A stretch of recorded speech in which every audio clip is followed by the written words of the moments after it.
it's just us. Me and the stones. They're all I can hear.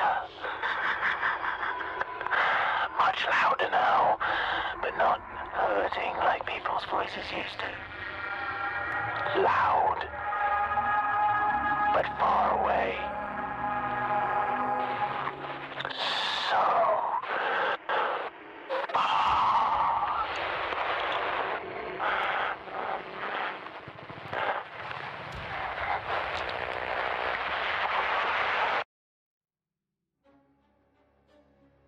During the latter stages of the last update, the story of Elite Dangerous was left on a cliffhanger. The last major revelation to the Elite Dangerous player base was the events at the Thargoid surface sites. Those who ventured into the bowels of the Thargoid beast were greeted by a room with a puzzle. Dropping the Thargoid sensor, Thargoid probe and the Thargoid link into the 3 plinths in the centre of the room triggered the map. What is contained in this map, or what this is even a map of, is unconfirmed, but we were essentially left at that point for some time. Up until recent, the galaxy was left in a state of stasis. Recent events, however, gave a hint into the future direction of the Elite Dangerous storyline. It appears that the Thargoids are on the move. Numerous stations have been attacked in the Coalsack Nebula and the Witcher Nebula. Indeed, before these events, there was a mystery that unfolded in the Coalsack Nebula that could possibly shed some light on the direction that the story of this game could be going in. The stones. He keeps watching the stones. Within the Coalsack Nebula, on a planet listed below, was a planetary survey that seems to have had some interaction with the Thargoids. The lead of this survey was Professor Carver, the name being revealed by the game's devs via social media. This is Dr. Murphy reporting. I'm a geologist, part of Professor Carver's planetary survey team, but I think they're all dead. From this recording, it seems that the survey team had been attacked by what is now known by Thargoid hands. Taking a look at the now located origin of the signal, you'll find a base that has been abandoned, surrounded by an unusually large amount of barnacle sites and a crashed Thargoid scout ship. Of note of this ship, we have never seen one of these ships in flight, and it must be considered that these ships are either an ancient variant of Thargoid bioship, or are from a faction of Thargoid we have yet to encounter. Upon further inspection at the base, labelled Geological Survey 23B, you will find 4 logs from the original inhabitants of the base, as well as the associated megaship and crashed Sidewinder I will elaborate on shortly. They are as follows.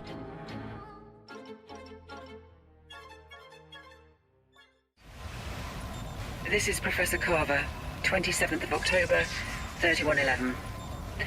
Well, hopefully this log will record. Half of our equipment isn't working properly right now. Everything's changed since we found the crashed ship. For one thing, it's alien. Definitely non-human technology. I should sound more excited, I know. Every scientist's dream, isn't it? But something about this just feels wrong. I know the others feel the same. Even Kamalo isn't smiling anymore. We're still mostly in the dark about the object we retrieved from inside the wreckage. Is it the pilot, or the cargo, or maybe some organic component of the ship itself? It seems totally inert, but we've had electromagnetic interference all over the base since we brought it back. And that can't be a coincidence. Storing it has caused problems. Shane lashed something together using the strongest bulkheads he could find, but apparently it's still breaking that down. The equipment failures meant O'Keefe couldn't fully analyse its chemical structure, making him so angry that he actually attacked Kamalo for telling him to calm down. I've never had to break up my people like that. We've worked together for years. It's Murphy I'm most worried about, though. He can't tear himself away from those growths on the surface. The stones, he calls them. Like the Neolithic standing stones on Earth. We keep finding him out there in his suit, standing under the jet black sky, staring at them. He won't tell us why. We've been sending back reports, but Taylor just relayed a message that made my blood run cold. Azimuth has ordered us to cease all transmissions and await the arrival of their megaship, the Adamaster, which will transport us and our samples to a secure facility. And now I'm wondering why I got involved with a corporation that's rumored to have its own private army. Have I put everyone at risk by taking this job?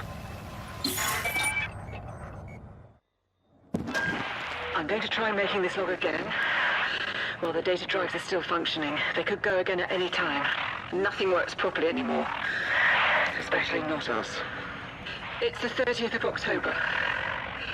The object in our storage cage has become noisy. I have a suspicion it's even noisier on infrasonic frequencies, which would explain why everyone is on a knife's edge and unable to sleep. I would ask Mahmoud to do some studies, but he's in the infirmary after his run-in with Kamalo. God, I've never seen my team like this. What's wrong with them? But that's not the important thing. I don't think the ship that crashed was alone. Because yesterday, O'Keefe came bursting in through the airlock like a pack of wolves was after him. He said there were lights shining down on the growths and on Murphy, who was just standing there.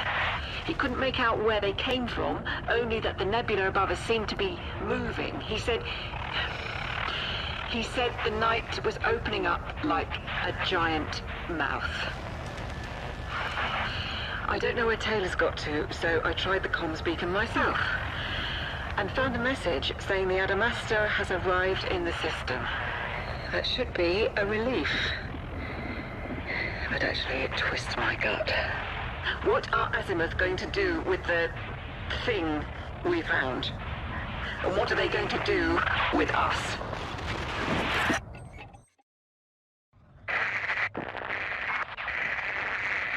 It's working. Link is working. Can anyone hear me? Is anyone still back at base? This is... God, I don't remember. I'm not... Dominic Murphy. That's who I am, yes. This is Dr. Murphy reporting. I'm a geologist, part of Professor Carver's planetary survey team, but I think they're all dead. I was out here with the stones when the Sidewinders arrived.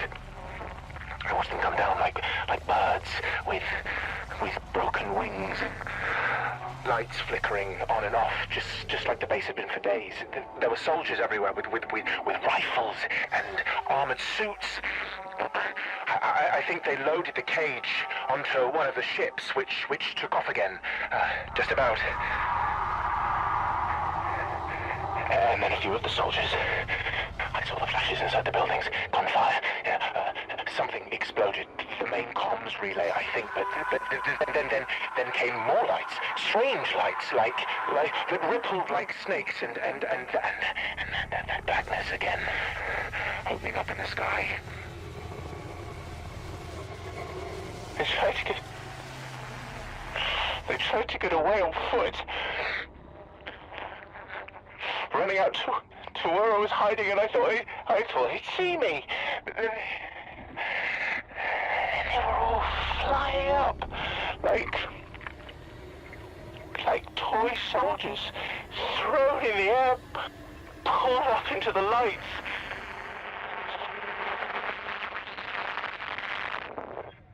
Now it's just us. Me and the stones. They're all I can hear. Much louder now, but not hurting like people's voices used to. loud, but far away. So far.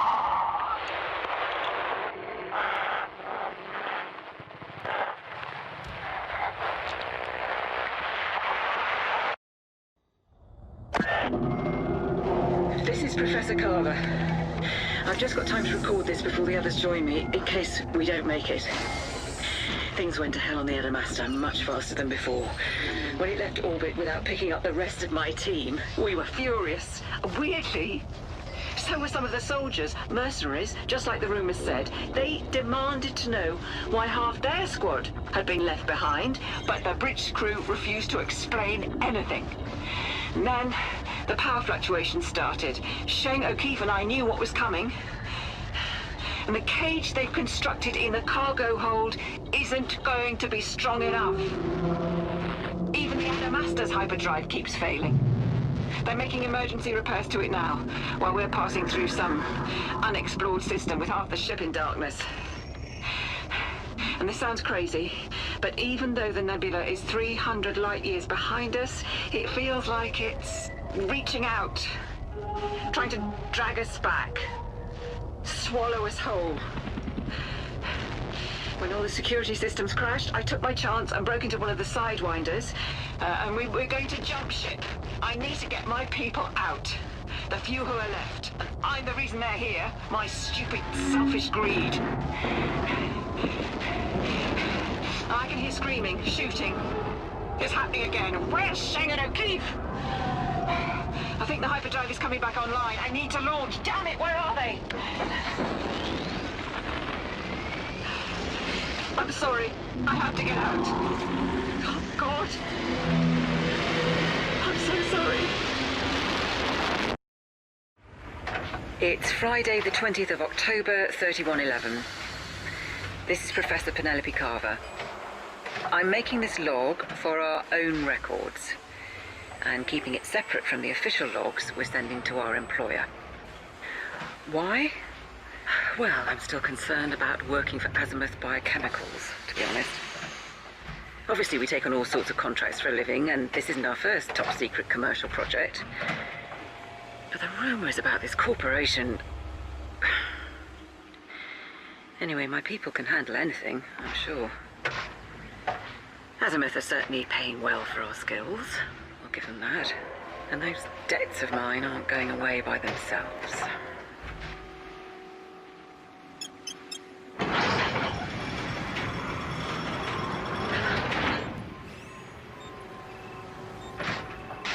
The Coalsack Nebula has turned out to have a lot more scientific value than I expected. We established a site on this planet on the 13th, after we detected some very odd signals, and the whole team is excited about what we found.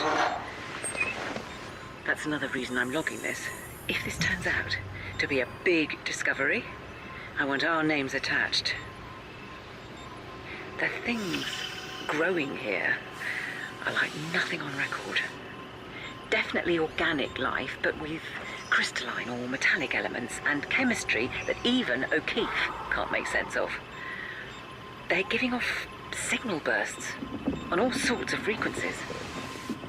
So are they living organisms or machines of some kind? Murphy and Sheng both think they're alien in origin, as in constructed by non-humans. But Kamalo found that so hilarious we had to turn off his comms. Our transport ship is long gone by now, but Taylor's using the beacon to transmit our findings back to the company in the Chukchan system. She said the built-in encryption software is top of the line, which makes me think the stories about Azimuth and its rivals might be true. They obviously want to keep whatever we find, or to them... Oh. Something's going on. I can hear everyone shouting. Did the scouting party find something? It appears that this site was founded by a regular geological survey mission funded by a corporation called Azimuth. Initially, they were looking for mining opportunities. They located a crashed Fargoid scout. They entered the Fargoid scout ship and retrieved a number of objects of presumably Fargoid origin.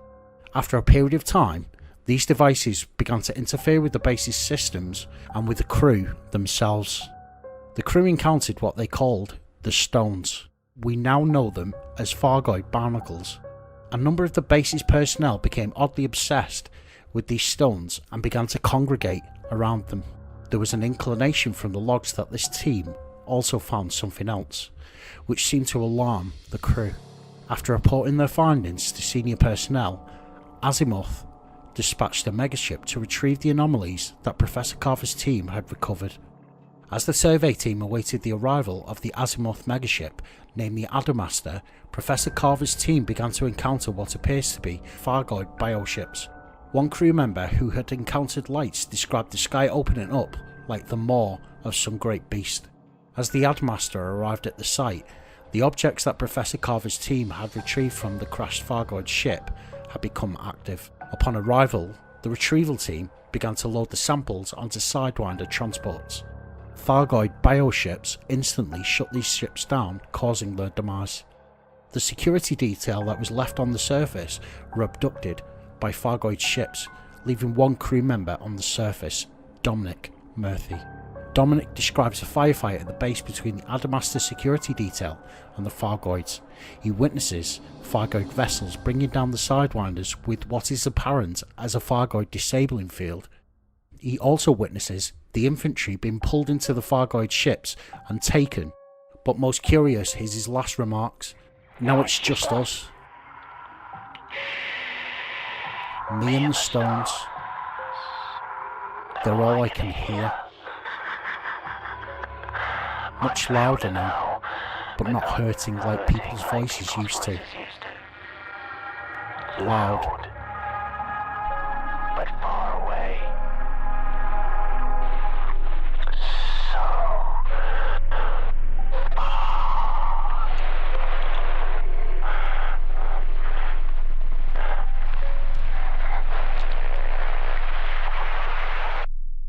It appears that from the recovered logs of Professor Carver's escape vessel that the Adamaster had left the system in a hurry, leaving some of the survey crew on the planet as well as some of the security detail. They appear to have retrieved a Fargoid lifeform and were being chased through the Coalsack nebula by Fargoid vessels. She remarks that it feels as though the Coalsack nebula was pulling them back, even though they were 300 light years away. It seems that the Fargoid lifeform had broken out and was working its way through the Adamaster's crew. Her and what was left of the survey team had stolen a Sidewinder and fled the Adamaster in an attempt of salvation. The condition the Sidewinder was found in suggests he failed. As we now know, Fargoid technology has a detrimental effect on human technology, so this gives credence to these devices Professor Carver found as being Fargoid technology. What is unusual is their effect on the crew. Indeed, we have seen other instances where human crew members have gone berserk or changed in some significant way, but there is no confirmation that these encounters had been involving Fargoid technology or the race itself. What could contradict or disprove my theory on previous encounters that are similar to this one is that this encounter had similarities to Sigma 69 and the Thetis generation ship, particularly Sigma 69. Also, as you may know, there has been major Fargoid activity within the Coalsack Nebula. Frontier developments seem to want the player base to frequent in this region of space. What is it that the Fargoids are drawn to within the Coalsack Nebula, and why have Frontier developments chosen the Coalsack Nebula as a flashpoint within the story of Elite Dangerous? Of course, I have my own thoughts on these matters, and I will continue to explore my thoughts on this subject. One curiosity, however, is the choice of words the writer had chosen for the lines of Professor Dominic Murphy. On the surface, it suggests that the Fargoid barnacles have some kind of mind-altering effect on the human brain. It appears that whatever Professor Murphy could hear, it was loud, but far away. How far, I wonder.